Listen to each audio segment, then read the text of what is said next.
रस्ता बांधकामामुळे पाईपलाईन फुटल्याने हजारो लिटर पाण्याचा अपव्यय.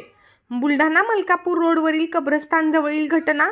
बुलढाणा शहरात अनेक रस्त्यांचे बांधकाम आणि पाईपलाईनचे खोदकाम सुरू आहे. त्यापैकी मलकापूर रोडवरील मुस्लिम समाजाच्या कब्रस्तानजवळून क्रीडा संकुलकडे जाणाऱ्या रस्त्याचे बांधकाम सुरू आहे. या खोदकाम दरम्यान पाण्याची पाईपलाईन फुटल्याने हजारो लिटर पाण्याचा अपव्यय झाल्याचं पाहायला मिळालं.